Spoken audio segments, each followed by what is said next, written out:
What's up, guys? Welcome back to Real Bucks Talk. We got some news. We got a depth chart to go over. Fans are losing their minds over certain areas, but let's talk about it. Let's see what's going on. And let's start from the top. I mean, the wide receiver group, it's massive, it's loaded, it's full of talent. And you got Julio Jones as a second string. What the hell? What? Again, let's touch on this. Look at all the receivers you have. You have Mike Evans, number one, Chris Godwin in there, mainly for his continuity with the offense and everything. Russell Gage here as your third string wide receiver. I think people are going to really think this is too much into this, but Julio Jones is there. He's going to be there, bearing injury. Don't get worried about 1, 2, or 3, or 4. Don't get worried about that. They're all going to play.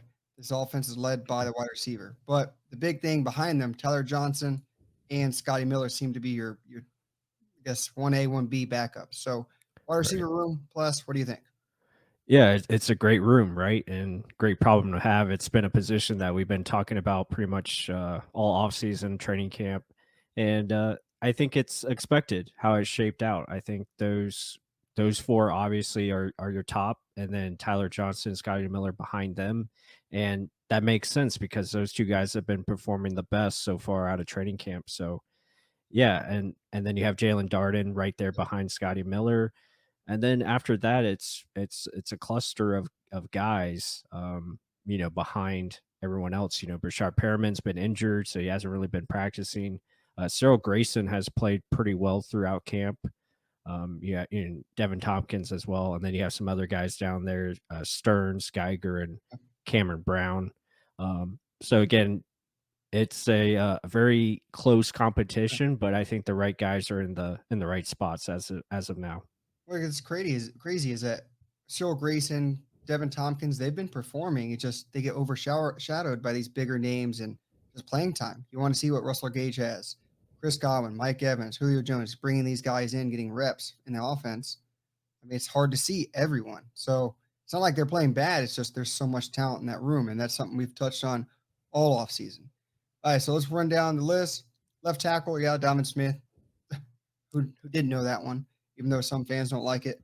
Left guard, that's a big promotion. Aaron Stinney gets the first nod over Luke Gedeke, and Bryn Walden isn't even in the left guard competition here, but we've seen him starting at left guard. So what do you think about the left guard area? Yeah, again, as expected. Aaron Stinney's going to get that first crack at it, and then get a key. We've seen Nick Leverett at left guard as well. Obviously with they have Ryan Jensen there as Yeah, the starting center, but we know he's going to be out, for at least a couple months. So Robert Hainsey is your starting center, and then guys like Brandon Walton would probably be moved up because he's been playing second string guard or tackle. So yeah, it's expected. Stinney's gonna get that first try, and then they're gonna see who else can step up to the occasion. yeah. I mean, do you think it's his to lose right now? I think he's got the slight edge. I really think they want Key to progress and continue to progress, and they're hoping he takes the job. I think ideally he's your starter because of the second round draft status, and they want him to be that guy, but they're not going to rush him. And there's really no need to rush him. I think really, if you break it down, it's probably Stinney or maybe Leverett could be your potential left guard starter. Yeah, you're right. There's no reason to rush him. And Stinney is a serviceable. I mean, he played in the Super Bowl. He did well. He didn't do great, just did well. So other than that, everyone around him is pretty good. But looking at center, Robert Hainsey is going to step in for the injured Ryan Jensen, who was actually at practice with a brace on, walking around. Um, Again, positive sign, maybe, maybe not. We know nothing's broken since he's weight bearing. But Robert Hainsey, another huge scare, he does get carted out. Everyone thinks the worst. Luckily, it's just cramps. Let's get through the damn training camp, get to the season. But Hainsey's your starter. You have John Molcomb here. So what do you think of the center position? Yeah, I like Robert, and I think he's going to do a fine job. We talked about him in a couple videos now with our film breakdown, and I feel he's ready to assume this job. And yeah, I think the team is excited about what he's done, and he's held his own, especially going up against Vita Vea, Keem Hicks, and now today with the joint practices against Miami, facing Christian Wilkins and Roquan Davis. So big guys in the middle he's going up against, and he's doing a good job. Yeah.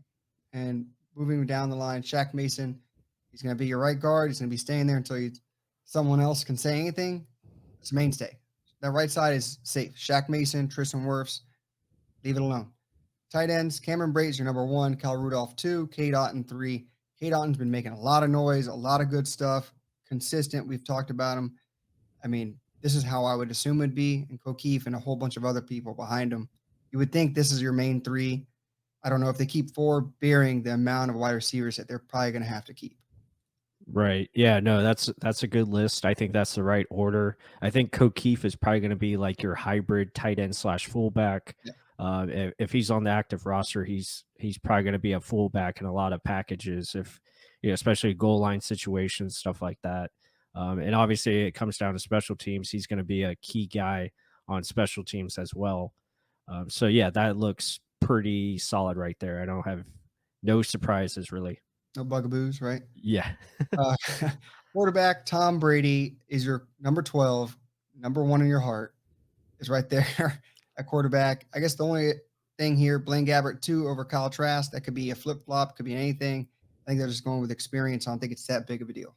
Right, agreed. And those two guys are going to play a lot on Saturday against the Dolphins. Well, probably Trask mainly, but Gabriel will get that first couple of series, and then it'll be Kyle to follow up and probably finish the whole game. I don't think we're going to see much of Ryan Griffin. And then as we shift to running back, Yeah. Pretty straightforward. I guess the only surprise is Keyshawn Vaughn over Gio Bernard. Just based on reports, Gio's been really strong at practice, but at the same time, Keyshawn has been consistent too. So, that's good to hear that, Vaughn is making progress and becoming more of a contributor among the backs. Yeah, Rashad White down here, but he's rookie, he's learning, but a lot of good reports from him as well.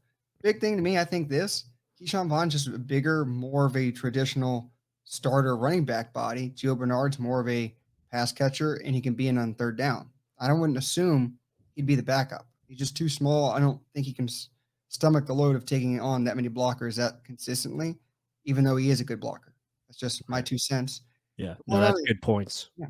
Going on to the defense, there's not many surprises. I mean, your defensive line is set. You have Akeem Hicks in there, Vita Vea at nose tackle, William Golson. We've been talking about that all offseason. No surprise.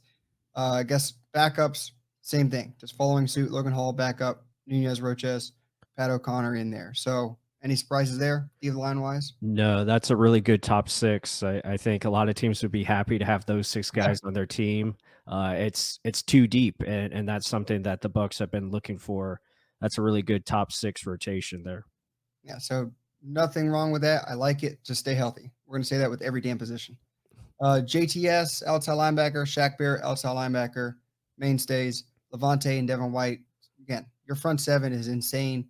And then behind them, Cam Gill, Anthony Nelson, Grant Stewart, KJ Britt. No surprises either. Like I said, defense is kind of boring in a good way. They're all kind of knowing their position and been in the system. I like it. Anything else on that one?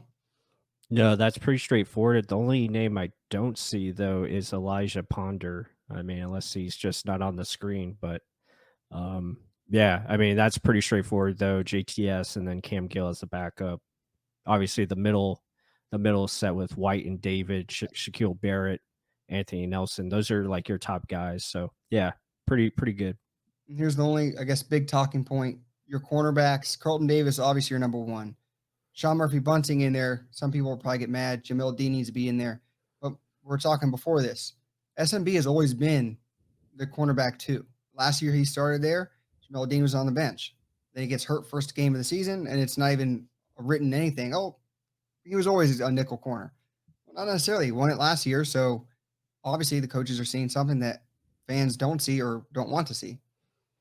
Right, agreed. I think the coaching staff has realized, Sean is at his best on the outside. Like he's just not. I think they're realizing like he's not made out to be the nickel corner. I think they want to play him outside and give him an opportunity to be that guy. And like you said, he had it last year. He got hurt, unfortunately. So they're going back with that and seeing what happens. Again, this is base defense that we're seeing as far as the lineup. Things can change when we go into nickel defense. We have seen Jamel Dean out there when they are in nickel, so it'll be interesting to see how that rotation plays out and see how it goes. Yeah, and then safety position, it is what it is. Antoine Winfield Jr., Mike Edwards finally get the nod. I mean, he's earned it. He's been in the system long enough. Let's see him actually prove it on the field with consistent effort. Logan Ryan, Keanu Neal behind him, and then a whole bunch after that. So it's mainly those top four. Any last words on those two? No, solid. And the only other observation I would make is Zion McCollum at your fourth corner, and Yeah, they have Ross Cockrell listed as a safety now. So it seems like they're kind of moving on from Ross as a potential corner. yeah, I agree with that. I mean, that's why I assume, drafted Zion, and he's getting bigger, more athletic, speed. That's something they needed in that room. But other than that, guys, if you like our breakdown of the depth chart, hit that like button. Help support the channel. I mean, we're doing this almost every day now. It's fun. Buccaneer football is right around the corner. Give your comments down below. Who do you want starting? Who do you like? What are the positions? With that said, until the next one.